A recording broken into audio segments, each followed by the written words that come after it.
Podcast 10, the Ebert-Groener Pact. This is the final podcast in a series of 10 podcasts about the early phase of the German Revolution. Okay, so what we've developed in the previous 9 podcasts, hopefully, is an understanding about Ebert. Ebert, pictured on the right here. Ebert is a socialist, no doubt about that. Okay, he believes in a distribution of wealth and power to the lower classes. In that sense, looking at the bottom here, he would despise this type of man here, and this is General Groener. And General Groener, in the end of 1918, after Ludendorff went to step down and went off to Sweden, General Groener became the commander-in-chief of the army, the supreme commander, the OHL. General Groener is upper class. He is Prussian, he is a Prussian junker, he is a landowner. He is typical of the ruling elites, the men who have been ruling Germany since 1871. Okay, and remember, of course, since 1871 it has been very much of an authoritarian system in which power lies with the upper classes and with the industrial elites. So, complete opposites. Okay, Ebert is a believer in power from below. Groener is a believer in power from above. Ebert, a representative of the working class, Groener from the upper class. So why do we talk about this? Well, basically, on the 11th of November, which was the day that Ebert, the provisional president of Germany, who had stepped into power, on that particular day, the 11th of November, the day in which he signed the armistice to bring an end to the fighting, there was a telephone call between these two men, and these two men who were complete opposites, who at heart would have despised each other because their values are completely the opposite of each other, basically made a deal, they made a pact. They came together, they agreed to work together. Now, why did they do that? The reason for that is they both shared a fear of the extreme left.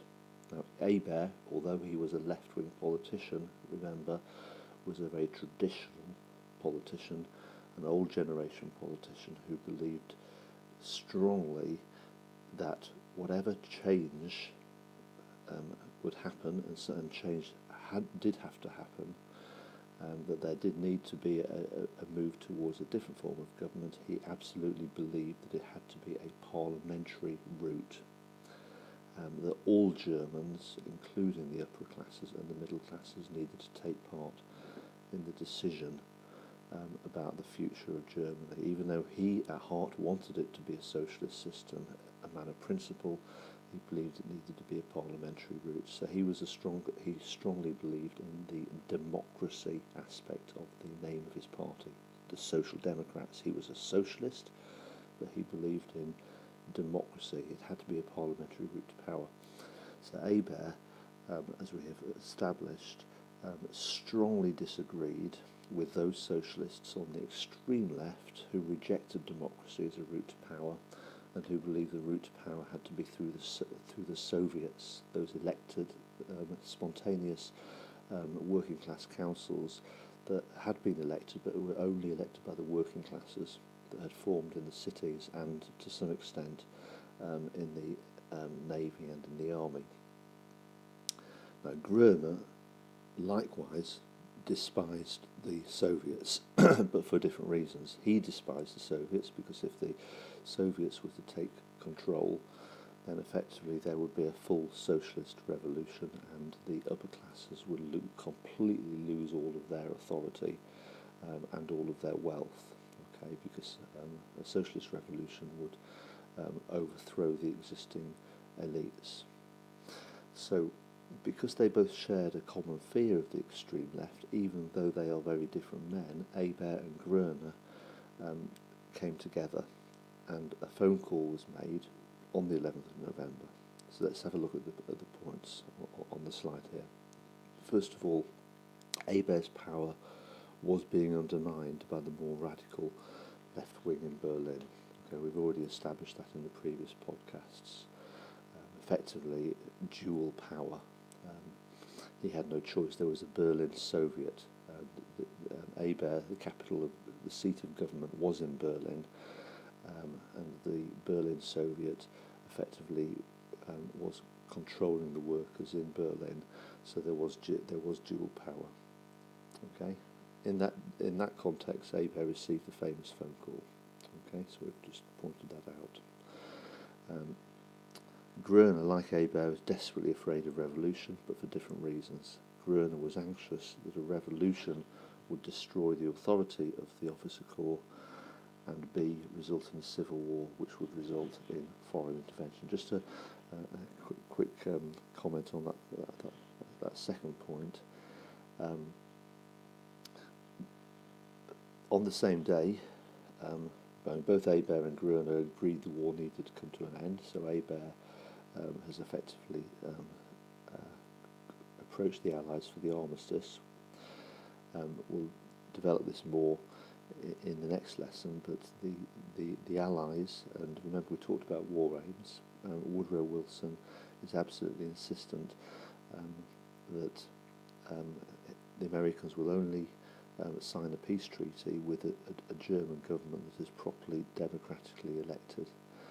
Now, if Ebert is overthrown by the Soviets, and the Soviets take power, then effectively America will not recognise that as a legitimate government, and therefore America would basically intervene. The war would not end. The war would continue with American, British and French soldiers actually invading German soil. Now remember, at this particular date, the 11th of November, when Ebert has signed the armistice, the Germans, although in retreat, have not retreated back onto German soil.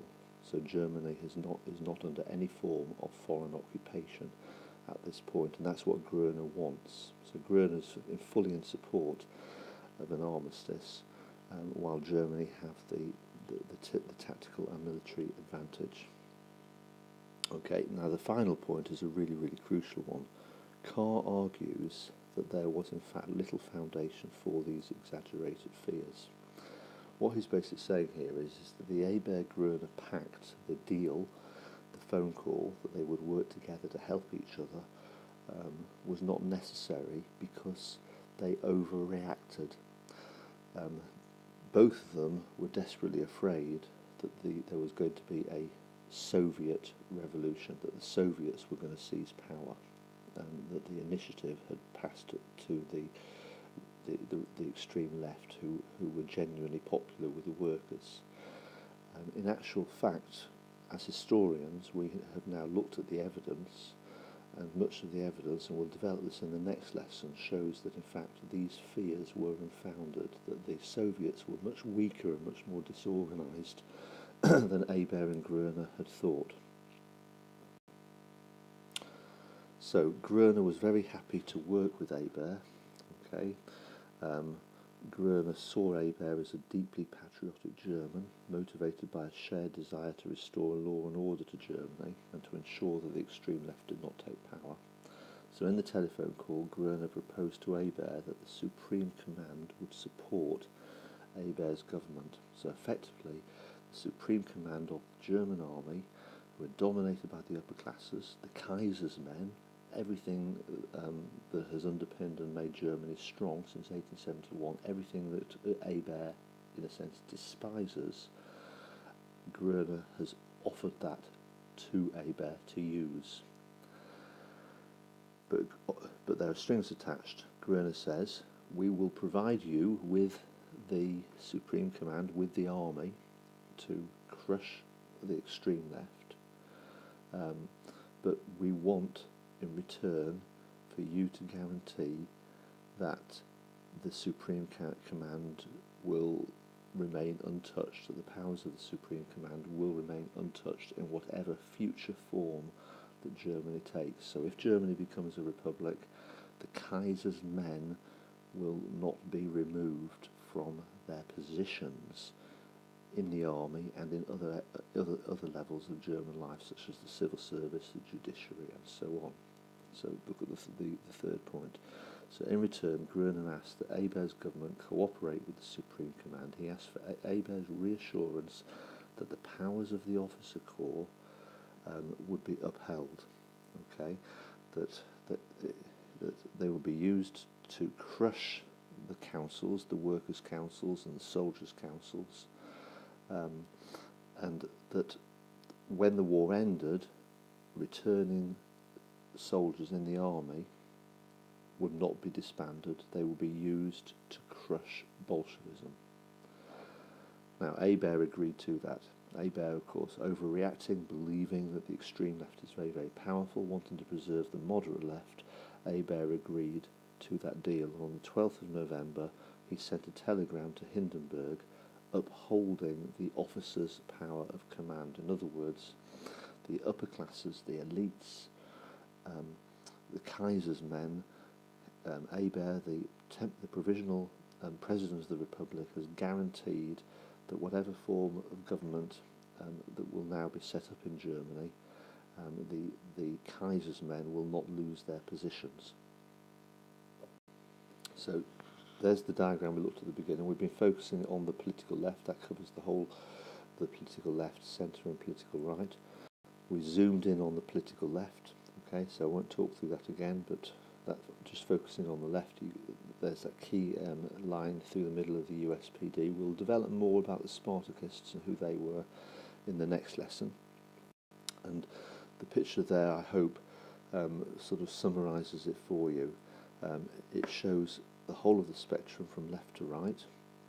On the extreme right, you therefore have the Sammlungspolitik. There's General Groener, the old school conservatives, the conservative right.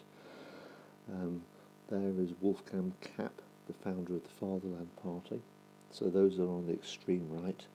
Here we have Ebert stuck in the middle. Now, Ebert of the SPD would traditionally work with the other left-wing parties because they're all socialists. But what has happened here is, and you can see I've drawn a box around it in blue there, the SPD and Ebert has aligned himself with the right wing against the extreme left-wing elements. A choice that he felt was necessary, but as Carr argues, was probably an overreaction because the extreme left were not as strong as he thought they were. That is the point that we'll be looking at in the next lesson. Okay, so that concludes this series of podcasts. Thank you.